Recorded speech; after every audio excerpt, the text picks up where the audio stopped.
갤럽이 굉장히 보수적인 매체라고 보면 갤럽이 역사상 가장 최고로 높은 지지율을 나타냈다 이런 뉴스도 있었습니다.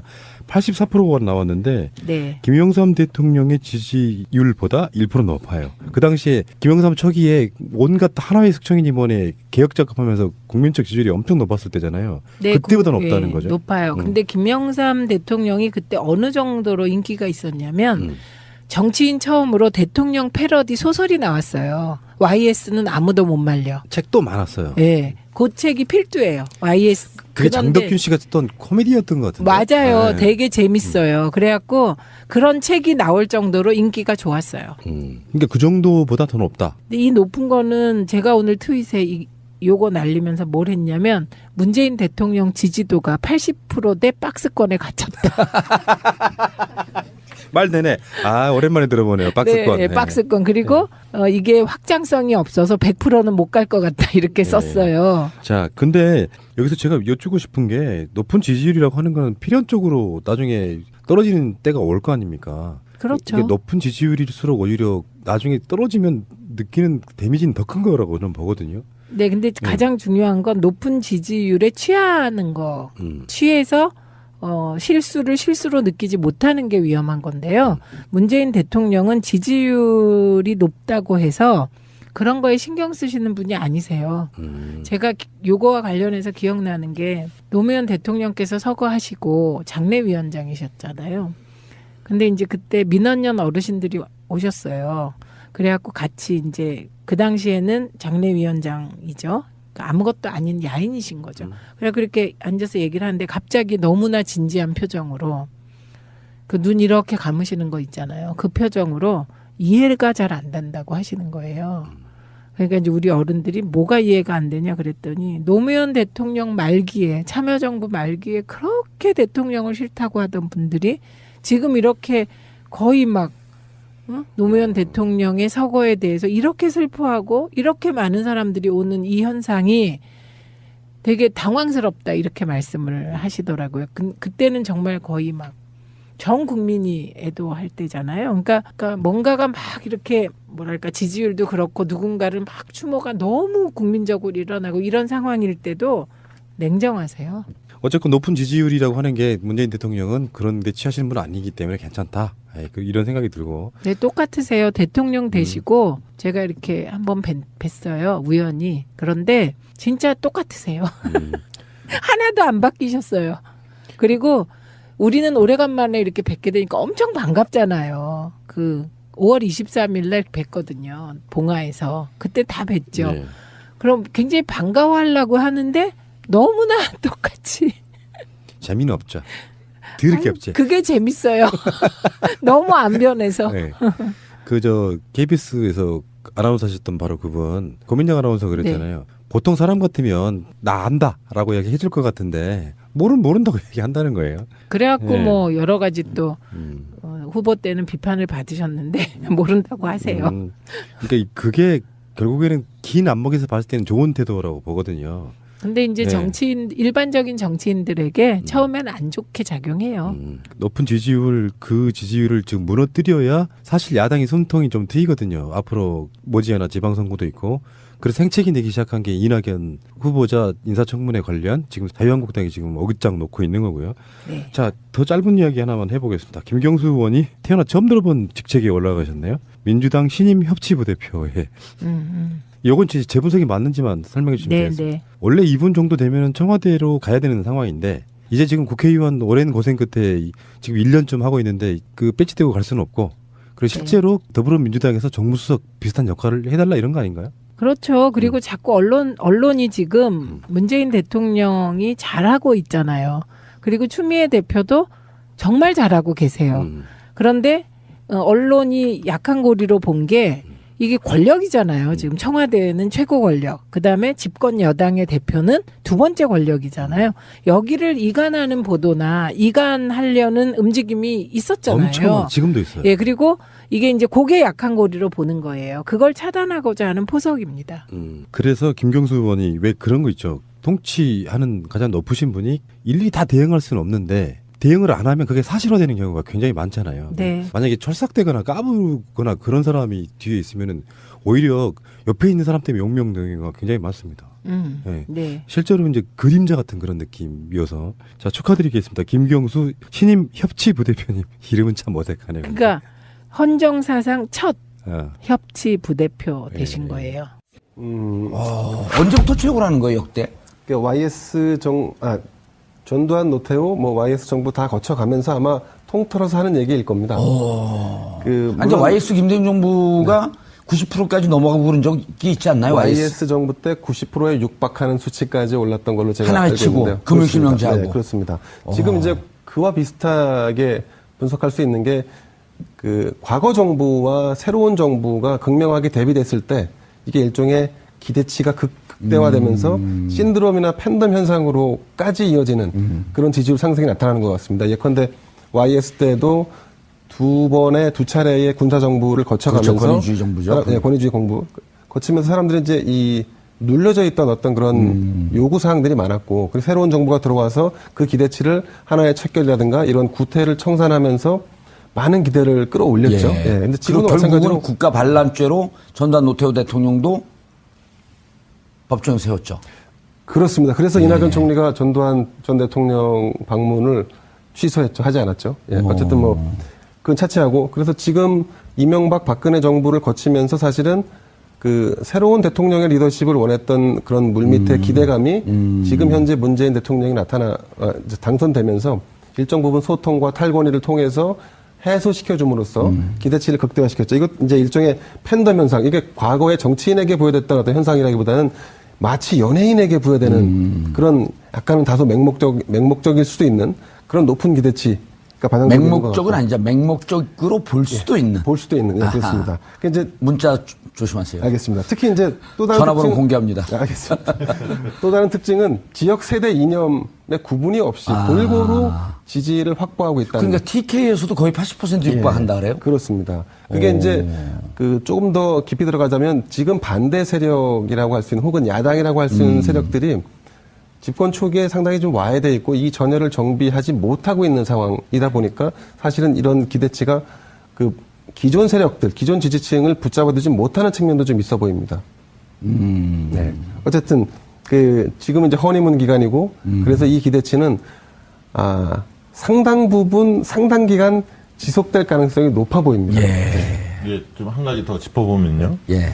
YS 때 갤럽에서 조사한 걸 보면 6월 달에 취임 이후 93년 6월 경에 이제 금융실명제하고 하나회 이때 이제 하나회가 컸죠. 예, 83%까지 나왔다고 그래요. 근데 이번에 이제 갤럽 조사에서 84%까지 나왔기 때문에 역대 최고의 같은 회사의 조사. 네, 갤럽 조사에 의하면 추이 조사를 했는데 최근에 이제 그 많이 그 SNS를 보면 회자되는 이야기가 뭐냐면 공교롭게도 대통령 취임 다음 날부터 미세먼지가 별로 없어졌습니다. 날씨가 쾌청합니다. 그렇더라고요. 대통령 잘 뽑아놨더니 날씨까지 받쳐준다. 이런 얘기가 나오고 뭔 일이 지금 잘 안 풀리면 야당 탓이다. 이런 우스갯소리도 나올 정도로 상당히 그 대통령에 대한 호감도가 높아져 있는데요. 역현상에 그전에 뭐가 잘 안 되면 대통령이 그랬잖아요. 예. 그럴 정도로 상당히 그 대통령에 대한 지지가 높은데 제가 이 말씀 좀 드리고 싶습니다. 대통령 지지가 왜 높을까? 여러 가지 각도로 다 해석들을 하고 있는데요. 일단 제가 볼 때는 선거 과정에서 준비된 대통령 이야기를 했거든요. 본인은 준비된 후보다. 이 얘기를 많이 했는데 이 부분이 좀 국민들 마음에 그렇게 들어찬 것 같아요. 뭐냐면 일의 우선순위를 좀 안다. 취임하자마자 야당 당사를 방문하고 외교 특사를 파견하고 또 적재적소의 인선이 이루어지면서 또 측근들은 또 배제하고 그 다음에 이제 적폐청산과 관련돼서 업무 지시를 계속적으로 내리고 있고, 국민들과 소통하는 탈권위 수평적 리더십을 보여주고, 이런 것들을 보면서, 과거에 후보 시절에 저희가 조사를 해보면, 문 대통령의 취약점이 한 3가지가 있었습니다. 하나는 추진력이 좀 약하다라는 지적이 있었는데, 이게 굉장히 개혁 과제에 대해서 속도감을 내고 있다. 업무 지시를 통해서. 속도전 개혁이죠. 두 번째는, 능력이 있는지 잘 모르겠다. 유능함, 이런 얘기를 했는데, 순수함은 있지만 능력을 잘 모르겠다 이런 이야기가 있었지만 능수능란한 일처리를 보여주면서 유능한 면모를 좀 보여주고 있다는 거죠. 두 번째는. 세 번째는 좀 감성에 휘둘리는 거 아니냐. 문재인 전 과거의 후보 시절이나 당대표 시절에는 근데 굉장히 이성적이고 합리적인 판단들을 내리고 있다. 이 세 가지 측면이 과거의 후보 시절에 보여줬던 아니면 정치인으로서 보여줬던 문재인 후보의 약점 이런 부분들이 대통령이 된 이후에는 상당히 달라진 면모들을 보여주고 있기 때문에 이런 국정 기대감도 상당히 높아졌고요. 예. 전반적으로 지지가 높은 게 아닌가 그렇게 분석하고 있습니다. 이택수 대표님, 네. 구체적으로 국정수행평가 나온 걸 한번 좀 소개를 해 주시죠. 네, 리얼미터를 중심으로 해서 네. 리서치뷰, 한국갤럽 이렇게 세 개가 다 나왔어요. 리얼미터가 저희가 월요일에 발표한 게 84.1%였고요. 예. 갤럽이 오늘 발표한 게 84.0%, 또 리서치뷰가 85%, 세 기관 모두 84, 5% 나왔고요. 갤럽은 이번 주에 처음으로 현재 국정수행 평가를 조사한 겁니다. 그 전까지는 국정수행 전망이었습니다. 남은 임기 동안 잘할 5년 것이냐? 동안 잘 할 것이냐. 리얼미터는 지금 그것도 조사하지만 국정수행 평가도 같이 조사하고 있는데 지금 보시는 그래프가 저희 리얼미터가 조사한 예. 국정수행 현재의 평가인데요. 84.1%. 지난 5월 9일 대선 때 득표율 41%보다 2배 이상 높은 수치를 나타내고 있는데요. 당시에 다른 후보들을 찍었던 분들조차 지금 문재인 대통령이 잘 하고 있다라고 평가를 하고 있는 건데, 뭐 가령 오늘 갤럽 조사 발표한 걸 보면 대구 경북에서도 73%가 잘하고 있다고 평가를 했고, 60대 이상에서도 65%가 잘하고 있다라고 응답을 했습니다. 심지어는 자유한국당 지지층에서도 44%가 잘하고 있다. 자유한국당을 지지하는다고 밝힌 사람들 네. 다시 이제 재조사 들어갔더니 네. 잘 44%. 못하고 있다는 평가 32%보다 12%포인트 높은 수치를 보내고 있기 때문에, 지금 뭐 집토끼들은 당연히 10명 중에 9명 이상이, 그러니까 가령 20, 30, 40대는 90% 이상이 지금 잘 하고 있다라고 응답을 하고 있고요. 50대도 80% 이상이 잘 하고 있다라고 응답을 하는데, 상대 후보를 찍었던 경쟁 후보를 찍었던 분들조차도 지금 잘하고 있다. 예. 그 이제 원인은 이제 갤럽 조사를 보면 가장 이제 많은 이유가 소통을 잘하고 있다. 참모진들하고도 소통을 열심히 하고, 또 일반 국민들하고도 소통하는 모습, 그게 이제 좋게 보였고요. 또 인사 문제가 또 뭐 두 번째로 잘하고 있는 긍정적인 요인으로 뽑혔고요. 뭐 전반적으로 잘한다, 또 공약을 실천하는 모습, 뭐 이런 부분들이 긍정적인 평가를 받았고요. 이제 다만 또 잘못하고 있다라는 부정적인 평가의 가장 큰 이유도 또 인사 문제로 나타나고 있습니다. 지금 청문회 과정 5대 인사 원칙과 관련해서 네. 아무튼 양해를 당부한다는 문재인 대통령의 어나운스가 있었지만, 그럼에도 불구하고 지금 야당의 공격의 포인트가 바로 인사 문제였기 때문에, 예. 그리고 이제 과거 이제 박근혜 대통령 당시에나 아니면 이명박 대통령 당시에도 인사 문제 때문에 아무튼 초반에 지지율이 빠졌던 기억이 있거든요. 그런 부분 때문에 야당은 지금 인사청문회를 통해서 국정 동력을 야당으로 끌어오고자 지금 노력을 하고 있는 건데, 그럼에도 불구하고 많은 조사 결과들이 이낙연 총리 인선과 관련해서도 70% 이상이 찬성하는 모습, 물론 60%대도 있었습니다만, 과거 저희 리얼미터에서 조사했던 이완구 총리 당시에 찬반을 물었을 때는 찬성이 39%밖에 안 됐었고요. 반대가 52%였거든요. 근데 그거와 비교하면 굉장히 여러 가지 논란에도 불구하고 찬성 의견이 굉장히 높게 나타나고 있다. 그렇죠. 4명 중에 3명은 찬성을 하는. 그러니까 문재인 대통령에 대한 국정 동력이 지금 워낙 강하게 국민들의 지지를 받고 있고 그런 차원이기 때문에 어떤 논란이 있어도 지금 문재인 대통령이 인선하는 과정, 또 여러 가지 정책들과 관련해서 다 많은 후원을 보내고 있다. 아까 이제 말씀 나왔습니다만, 그게 이제 맹목적일 수는 뭐 있을지 없을지 모르겠는데, 아무튼 덕후 현상이라는 얘기가 나올 정도까지 문파, 뭐 덕후, 뭐 이런 현상이 나온 정도까지 지지율이 굉장히 높은 상황이 이어지고 있습니다. 박시영 대표님, 사실 많은 분들이 전 정권, 즉 그 9년 2개월 동안 유지됐던 전 정권이 거의 뭐 무정부 상태였었기 때문에 남겨놓은 문제가 너무 많아서 다음 대통령 되는 사람들 불행하다. 이런 얘기들이 많이 나왔었단 말이에요. 이 많은 문제를 도대체 어떻게 할 것이냐. 그래서 그런데 이제 문재인, 방금도 얘기했지만 문재인 당시 후보가 좀 우유부단하고 결단력이 없는 거 아니냐? 이러면서 우려들을 많이 했단 말이에요. 근데 깜짝 놀랄 정도로 잘하고 있는 거예요. 이게 이제 실질적으로 대선 과정에서 평가를 해보면 문재인 후보의 지지도 가장 높았지 않습니까? 근데 높은 지지도에 비하면 국정 기대감 요소는 그렇게 강도가 세지는 않았습니다. 그때 당시에? 예, 그 당시에는. 왜냐하면 정권교체 열망 때문에 문재인 후보는 지지하지만 문재인 후보가 대통령이 된다면 뭘 잘할지에 대해서는 뭐 예를 들면 좀 깨끗하게 할 거야, 뭐 좀 개혁 드라이브는 걸겠지라고 하지만 그 강도가 그렇게 명료하지는 않았어요. 단단하지는 않았습니다. 그런데 실제로 이제 뚜껑을 딱 열어보니까 첫 번째 한 게 검찰개혁, 조국을 임명했습니다. 딱 보여줬죠. 검찰개혁에 대한 의지를 보여줬습니다. 그 다음에 이제 서훈을 임명하면서 국정개혁 확실히 하겠다라는 걸 좀 표출했고요. 그 다음에 재벌개혁에 대한, 재벌에 대한 저격수라고 이야기하는 김상조 공정거래위원장 임명했죠. 그래서 검찰개혁, 재벌개혁, 국정원 개혁에 대한 의지를 보여줬고, 장하성. 그 다음에 이제 장하성도 있죠. 국방개혁. 이번에 이제 또 공교롭게 보고 누락 사건이 일어나면서 국방개혁을 할 수밖에 없는 동력들을 보여주고 있고요. 막 도와줘요. 예, 도와줍니다. 그래서 나머지 이제 남아있는 게 되게 이제 언론개혁.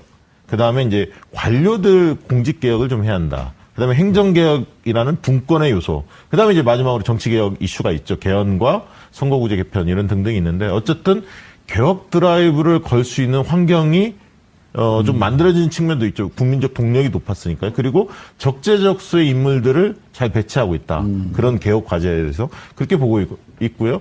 그 다음에 이제 기저효과라고 이야기합니다. 이명박, 박근혜 대통령을 기준을 삼아서 더 잘하는 거 아니냐. 이렇게 이제 평가들도 하는데요. 저는 기저효과도 있지만 그걸 뛰어넘고 있다라고 보는 거죠. 왜냐하면 아까 국정 지지도가 나왔지만 역대 최고를 기록하고 있기 때문에 김대중, 김영삼 대통령 시절에 임기 초반에 다들 잘하셨지만 거기에 비해서도 더 지지도가 높단 말이죠. 예, 그런 측면에 볼 때는 여러 가지 지금 국민들이 원하는 그리고 선진국형 정치 스타일, 정치 모델 이런 것들을 문재인 대통령이 좀 보여주고 있는 거 아니냐. 탈권위 수평적 리더십에 또 밀어붙일 때는 과감히 밀어붙이고 이런 것들을 잘 안배하면서 가져가고 있다. 저는 좀 그렇게 보고 있습니다. 예, 이태수 대표님. 네. 아까 우리 그 김대현 기자도 잠깐 얘기를 했지만은 거의 문제 팬덤 현상에 가까워. 네네. 개인적 호감도 급상승을 했단 말이에요. 네. 정말 특이한 현상이죠. 그런데 이제 이게 아무래도 뭐 기저효과라고 얘기하는 분들도 있는데 자꾸 전임 대통령 통치 스타일, 전임 대통령의 소통 스타일 이런 거하고 비교 안 할 수가 없는 거 아니에요? 그렇습니다. 예. 너무나 당연한 모습들이 지금 과거 박근혜 전 대통령의 모습과 대비되기 때문에 어떻게 보면 그냥 정상적으로 하기만 해도 잘하는 것 같아요. 그렇습니다. 그래서 많은 국민들이 또 감동을 받았고 뭐 이른바 이제 반려견, 반려묘 뭐 이런 일상적인 모습을 보여주는 거 문집사 시리즈라고 하더라고요.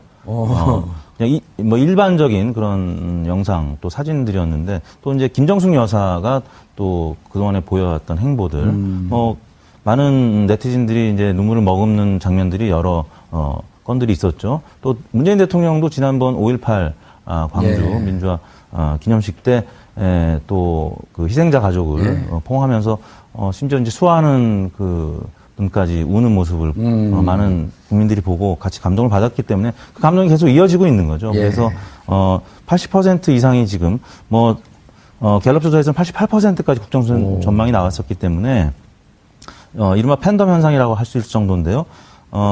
뭐 이런 얘기들도 있더라고요. 입덕, 뭐 덕후에 입문한 거를 입덕이라고 하고 입덕. 또 갑자기 또 덕후가 된 경우를 덕통사고, 뭐 교통사고에 이제 견줘가지고 덕통사고. 그래서 문재인 대통령한테 갑자기 이제 팬이 된 분들이 지금 많아졌다는 얘기입니다.